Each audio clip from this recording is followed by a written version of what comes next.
Salut à tous, c'est toujours un plaisir de vous retrouver pour votre émission d'inspiration et de motivation Leitmotiv. Aujourd'hui, nous sommes à Séguéla, à 516 km d'Abidjan, et nous allons à la rencontre d'un homme dont le parcours sera sans nul doute une source d'inspiration pour tous les jeunes Africains qui nous suivent. Leitmotiv avec Monsieur Mamadou Diomandé, c'est juste après la pub.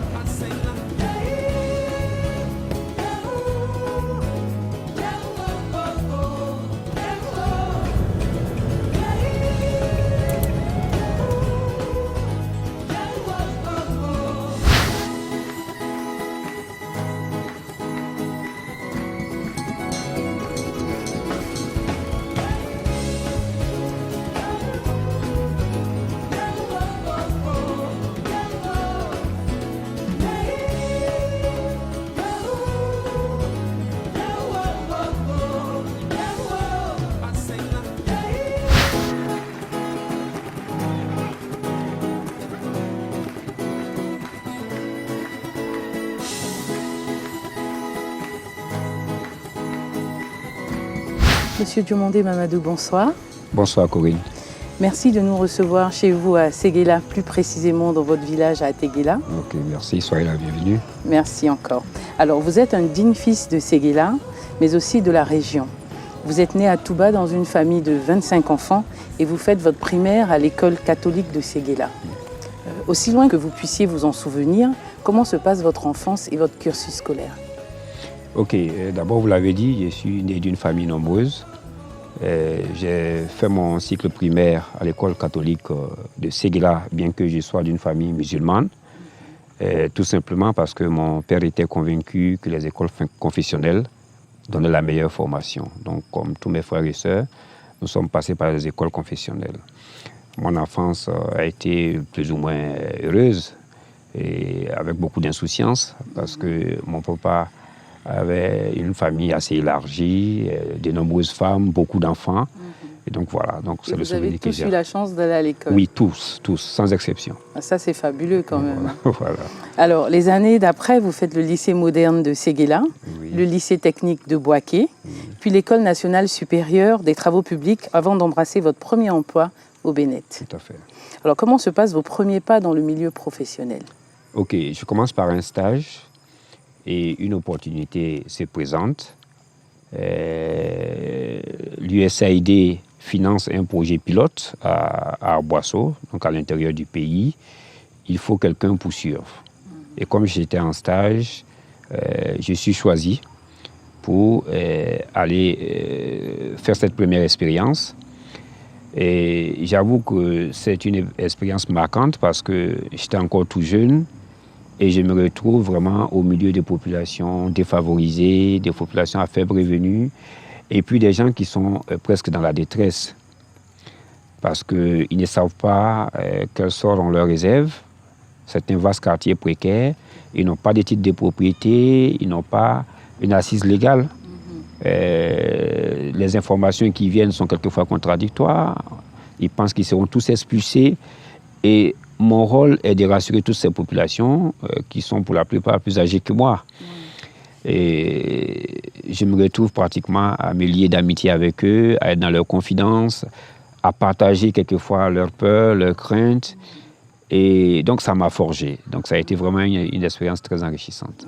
Mais comment vous faites alors justement pour pouvoir leur donner tous ces conseils, vu qu'ils sont quand même d'un certain âge et vous, vous êtes tout jeune, vous arrivez avec votre expérience?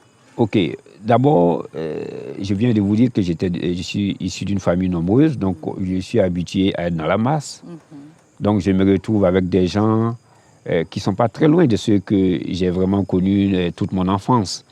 Donc c'est comme si je me retrouve en famille, je partage les repas, je cause le soir, la nuit avec les vieux.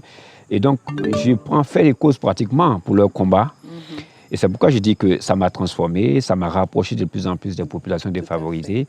Et je me sens vraiment, je veux dire, tributaire de leur combat. Voilà. Alors, ensuite, vous poursuivez donc vos études en France. Oui. Comment se fait votre adaptation une fois arrivé en France? Je dois dire que j'y avais de la famille et mon père également m'a confié à un de ses amis. Donc, tout s'est plus ou moins bien passé à mon arrivée, surtout que j'ai bénéficié d'une bourse de la coopération française. Tout à fait. Mais là où les choses se sont compliquées, c'est avec l'établissement d'accueil. Parce que c'était un établissement de prestige où il fallait un test d'entrée parce qu'il y avait beaucoup de prétendants. Donc, je passe le test comme tout le monde. Les résultats sortent à l'écrit. Je suis admis avec une très bonne moyenne du reste. Et les résultats sont affichés. Il faut une seconde étape qui est l'oral. Et j'arrive à l'oral, manque de peau, je tombe sur quelqu'un qui est vraiment très raciste. Et qui, plutôt que de me poser des questions de fond, s'attarde sur comment je me suis retrouvé là. Oui. Et il estime que la procédure de mon inscription n'est pas réglementaire. Bien que je lui explique que, bon, moi, je n'y suis pas véritablement associé parce que c'est des choses qui se sont passées d'institution en institution. Exactement, vous avez eu une bourse, vous êtes voilà, venu j'ai comme une tout bourse, le monde. voilà, c'est la coopération, c'est la procédure de la coopération. Donc, je suis éliminé. Et là, j'ai vraiment trouvé cela très, très injuste. Injuste, bien sûr. Et je pense que là, c'était vraiment un grand carrefour pour ma vie. Est-ce qu'il fallait accepter la descente aux enfers, la désillusion, ou mener tout de suite un combat en pays étranger, sans armes, sans appui? Dans tous les cas, il fallait quand même essayer. Il fallait essayer. Ce que vous avez fait. C'est ça. Alors, comment se passe un peu ce petit combat? Bon, je retourne à l'hôtel. C'est comme si tout le monde se coule autour de moi. Je me dis, ben, pourquoi? Est-ce qu'il faut que je retourne au pays? Qu'est-ce qu'il faut faire? Et là, le sentiment qu'il fallait combattre l'injustice prend le dessus. Je saute sur l'annuaire téléphonique et je recherche un avocat. Donc voilà, mon premier réflexe, c'est d'abord de dire, je vais chercher, les femmes, elles sont combatives. Tout à fait. Je vais chercher une avocate. Et sans demander conseil à qui que ce soit. Sans demander conseil à qui que ce soit, je regarde comme ça la liste des avocats et je prends une avocate française. Je l'appelle, elle me donne rendez-vous, j'arrive, je lui explique. Elle me fixe ses honoraires, je me sens à mes yeux de les payer. Voilà, et donc je repars pour pouvoir revenir le lendemain avec toute la documentation qu'elle a demandée. Mais là, quand je suis rentré à l'hôtel, je n'étais pas convaincu de sa capacité à me défendre. Et surtout qu'elle a insisté sur ses honoraires. C'est surtout le plus important. Je me dis, mais c'est là, à la limite, elle veut ses honoraires et puis me laisse dans mes problèmes. Et donc là, quand je retourne à l'hôtel, je décide de changer d'avocat. Et donc je regarde, je dis, ben, qui je peux trouver, qui peut être aussi combatif que moi. Et je dis, bon, les Arabes, ils aiment bien la bagarre. Je dis, bon, je cherchais parmi les avocats un nom arabe. Et là, je prends comme ça au hasard un nom arabe. Et j'appelle, c'était tôt le matin, j'appelle le cabinet. Et l'avocat, il me dit, non, d'abord, tout son programme est plein, les 2 semaines qui suivent. Je dis, ah, mais pour moi, c'est une urgence. Si je ne règle pas mon problème, je dois retourner au pays. Il me dit de quoi il s'agit. Et je lui explique au téléphone. Alors là, je venais de faire le bon choix. Le monsieur me dit, vous êtes dans quel hôtel? J'indique mon hôtel. Il dit, bon, je vous attends tout de suite. Eh bien. Ben, pour quelqu'un qui avait son programme tout chargé. Vous étiez tombé sur la bonne personne, voilà. Je crois. Je saute dans un taxi, j'arrive. Et il me dit, ben, vous savez, votre histoire m'intéresse. J'ai connu le même problème. Il y a quelques années. Il y a quelques années, je vais faire mon combat. Très bien. J'étais en bon. Et puis, mais je vois quand même que son cabinet est beaucoup plus luxueux, avec une bonne clientèle. Tout à fait. Et je prends peur pour les honoraires. Et moi, un tout petit étudiant avec ma bourse, je dis, ben, attention, n'allons pas si vite, je veux savoir combien je dois vous payer. Et monsieur me dit, non, ne vous inquiétez pas pour ça. Comme je sais que nous allons gagner, sur vos comment on appelle ça? Dédommagements. Vos dédommagements, Voilà. on pourra voir comment je peux me faire payer. Et là, ça me rassure. Je dis, ah, voilà, quelqu'un qui est prêt à se noyer avec moi ou à gagner avec moi, je suis partant. Voilà. Et là, vous commencez le combat. On commence le combat. Et là, il me dit, bon, je présente les documents tout de suite. il fait un fax à l'établissement pour dire, bon, désormais, M. Dumanier n'est plus votre interlocuteur, je suis son avocat, pour tout ce qui le concerne, vous devez vous adresser à moi.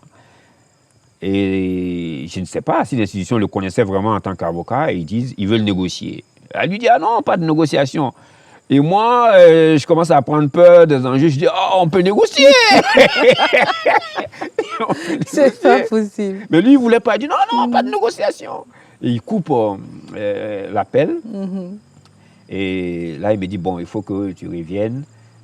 Tel jour, on va préparer le procès. Je dis, OK. Je repars.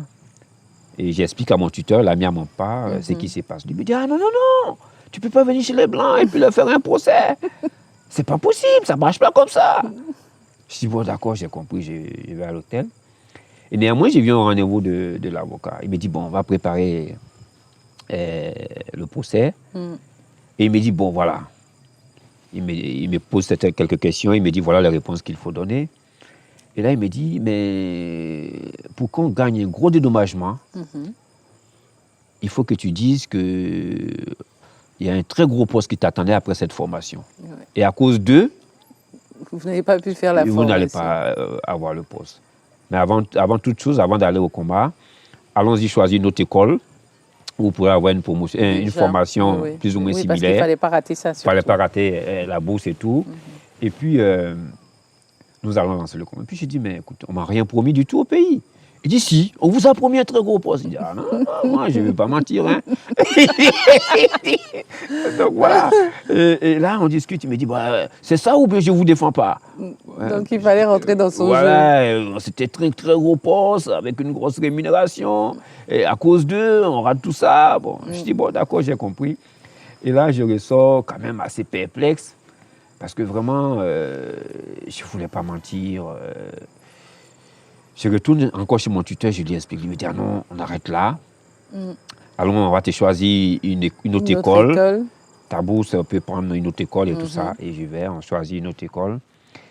Et on appelle mon papa, qui est de la vie de mon tuteur. Il m'a dit, non, tu es tout jeune. Voilà, donc voilà ce qui s'est passé.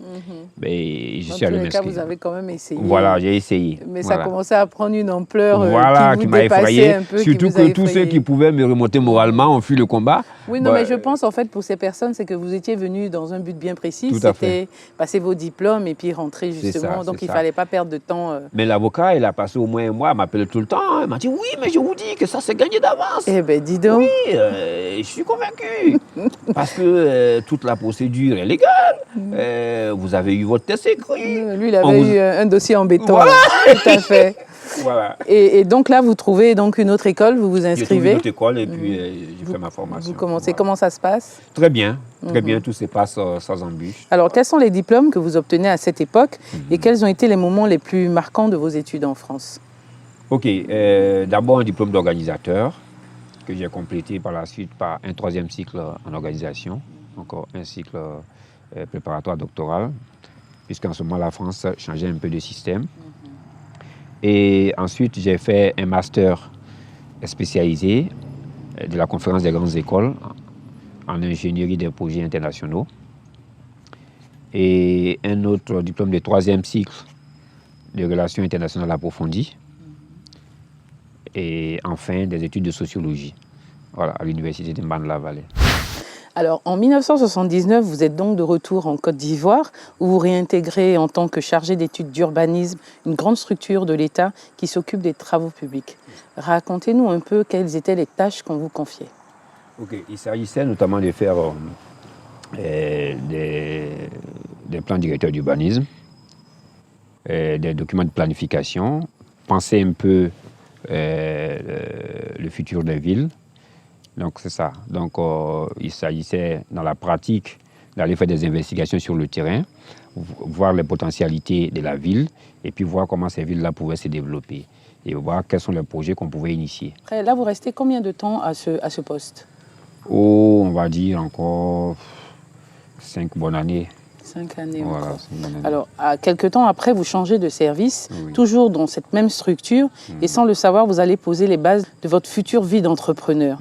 Racontez-nous ces années de votre parcours professionnel. Ok, bon, puisque désormais, j'avais une formation assez diversifiée, hein, puisque je n'étais plus vraiment simplement un technicien, mais j'avais touché à la gestion, à l'organisation, aux relations internationales, aux ressources humaines. Je suis affecté à la direction des ressources humaines. Et quelque temps après, on me confie l'unité de développement du potentiel humain. Bon, et je suis face à des logiciels, des outils de travail dont je ne suis pas satisfait.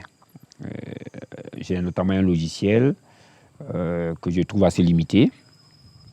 Et je propose que nous refassions nous-mêmes notre logiciel de gestion. Et là, je fais face à un refus catégorique de ma hiérarchie qui préfère acheter des logiciels sur le marché. Et pour moi, il y a un challenge à relever là. Bien sûr. Donc, je décide de m'approprier ces projets-là. Et donc, je passe des nuits blanches, mes week-ends, à réfléchir sur ce logiciel. Et comme je suis organisateur, j'écris moi-même tous les process pour traduire tout ce que je pense de ce qu'on peut faire pour que on puisse prendre en compte tout ce que je voulais. Bien sûr. Et le projet émerge. Je recrute un informaticien génie logiciel pour développer l'application. Et quand le logiciel finit, j'ai une opportunité, je dois animer un séminaire. Et pendant ce séminaire, je présente le logiciel. Ah, d'accord. Et là, c'est un grand succès parce boom. que voilà, les dirigeants tout de suite, ils voient que beaucoup de leurs préoccupations sont prises en compte dans ces logiciels. Vous avez la solution à beaucoup de problèmes. Voilà. Et donc, au sorti de là, un des chefs d'entreprise qui était au séminaire me demande de réaliser une mission d'audit organisationnel dans son entreprise et me passe commande du logiciel. Il demande que le logiciel soit installé dans son entreprise. Et cette première commande est pratiquement le déclic, puisque là, je gagne 2 ans de salaire pour une mission. C'est formidable, voilà. On ne peut pas demander mieux. Ben, écoutez, j'ai une mine d'or en main. Tout à fait. Que j'ignorais. Et voilà, donc c'est de là que tout part, l'envie de me lancer un peu dans les choses. Mais là, comme je suis encore salarié, je suis hésitant, je me dis peut-être que c'est une première opportunité qui ne va pas se répéter, il faut être patient. Il faut être patient, il faut être prudent. Tout à fait, tout à fait. Au total, vous aurez donc passé 20 ans dans cette structure. Vient ensuite le moment où vous décidez de partir de cette entreprise. Comment se sont passés vos premiers mois sans emploi, donc sans salaire, bien évidemment? Est-ce que ça n'a pas été trop difficile pour vous? Ok, vous savez, faire le deuil de quelque chose, c'est toujours difficile. Mais moi, il faut dire que je ne suis pas parti volontairement de chez mon employeur. Au début, ça a été quelque peu difficile. D'abord, la peur du néant. Mais mon avantage, c'est que j'animais quelques séminaires. C'est-à-dire, en plus de votre travail, vous avez toujours continué à donner des cours. À donner des cours. Ça, c'était déjà un gros avantage. Donc, au niveau de l'université de Cocody, j'obtiens des enseignements. Je commence à donner des cours à l'université, à l'INPHB. Donc, le vide là est vite comblé. Compensé, oui. Le vide est vite comblé. Et donc, je retrouve l'équilibre. Et ensuite, je commence à créer des entreprises. Voilà. Donc, voilà un peu comment tout se passe. Et votre logiciel, qu'est-ce que vous en faites? Le logiciel, justement, je crée. Dans les entreprises que j'ai créées. Ok, vous proposez toujours? Voilà, j'ai créé un cabinet. Ah, d'accord. Qui est spécialisé dans le développement et la promotion du logiciel. Okay? Donc, j'ai créé en fait 3 entreprises. Une entreprise d'études et de conseil, donc qui devient propriétaire du logiciel. Soit dit en passant, je déclare le logiciel à l'organisation africaine de la propriété intellectuelle pour le protéger. J'ai créé une autre structure, puisque moi-même je suis issu d'une entreprise qui est dans le domaine du BTP et de l'aménagement. J'ai créé une structure immobilière, une structure de BTP. Et puis j'ai créé une troisième entreprise qui est un peu du domaine industriel. Donc voilà comment je me lance dans les affaires. Alors, Monsieur Madi, vous êtes de plein pied dans les affaires et il faut dire que ça marche bien. Est-ce qu'il vous est arrivé de regretter le temps passé en tant qu'employé au vu de ce que vous pouviez gagner en tant que chef d'entreprise? Bon, dans mon cas, c'est difficile de regretter parce que, comme je vous ai dit, je n'ai pas eu le choix. C'est comme un bébé qui est au bord de la piscine, que vous poussez à l'eau. Il n'a pas d'autre choix que de réussir ou de périr. Tout à fait. Et je crois que dans mon cas, j'ai presque envie de dire pourquoi je n'ai pas commencé plus tôt. Voilà. Alors, tout au long de votre parcours, on remarque votre besoin de partager votre expérience avec les jeunes. Vous donnez des cours malgré votre agenda très chargé. Comment expliquez-vous cette envie de partager votre savoir? Ok, je dois dire que même avec mes responsabilités politiques, je continue à donner des cours, que ce soit dans les universités ou dans les grandes écoles. Parce que, comme vous l'avez dit, il y a certainement un besoin d'échange. Mais il y a surtout la nécessité pour moi d'une remise en cause perpétuelle. Et le milieu académique est un formidable milieu où vos connaissances sont toujours remises en cause, vous voyez. Et ça vous permet d'être toujours... De rester toujours à un niveau. D'abord de maintenir votre niveau, d'avancer, mais en même temps de vous remettre en cause. Bien et sûr. pour moi, c'est important pour le développement personnel. Selon vous, quel a été le moment le plus déterminant de votre carrière professionnelle? Bon, à y regarder de près, je dois dire qu'il y a deux moments forts. Le premier, c'est le challenge à relever quand je suis en France pour ma formation. Il fallait soit revenir sur mes pas ou accepter de faire le combat. Bon, donc j'ai fait le deuxième choix, de combattre. Tout à fait. Et cela m'a permis de poursuivre mes études et d'avoir tout ce que j'ai pu avoir. Le second moment, c'est ma rupture avec mon employeur. Là également, il fallait accepter soit de faire le combat ou... Soit de vous résigner et continuer dans de me résigner l'administration. et donc d'entamer une descente aux enfers. J'ai fait le premier choix, j'ai fait le combat. Ça m'a permis aujourd'hui de créer des structures et d'avancer. Et aujourd'hui, vous ne regrettez pas, bien entendu? Aucun regret, bien au contraire. Je me demande pourquoi je ne l'ai pas fait plus tôt. Plus tôt. Voilà. Mais c'était peut-être pas le moment, c'est tout. Voilà, Parce que, peut-être. comme on dit dans la vie, les chaque voies de chose Dieu en- sont impénétrables. Exactement. Voilà. Alors, si vous deviez faire un bilan, justement, de cette carrière, que serait-il? Bon, pour moi, l'heure n'est pas vraiment au bilan. Moi, je fais peut-être des petits bilans partiels. Je crois que la première partie de ma vie professionnelle qui était consacrée aux questions d'aménagement et tout ça, j'en ai fait un mémoire. J'ai publié un livre aux éditions Harmattan à Paris, donc pour mettre cette partie-là en parenthèse. Et la deuxième partie, c'est le conseil, qui m'a amené à faire un logiciel d'application, etc. Et je suis pratiquement dans la troisième phase où je crée des projets, où je crée des entreprises. Et là, je pense qu'il y a d'autres challenges à relever. L'heure n'est pas vraiment au bilan. fait. Voilà. Tout à fait. Vous êtes relativement jeune, donc vous avez vraiment le temps devant vous Tout à fait. pour pouvoir justement accomplir toutes ces tâches.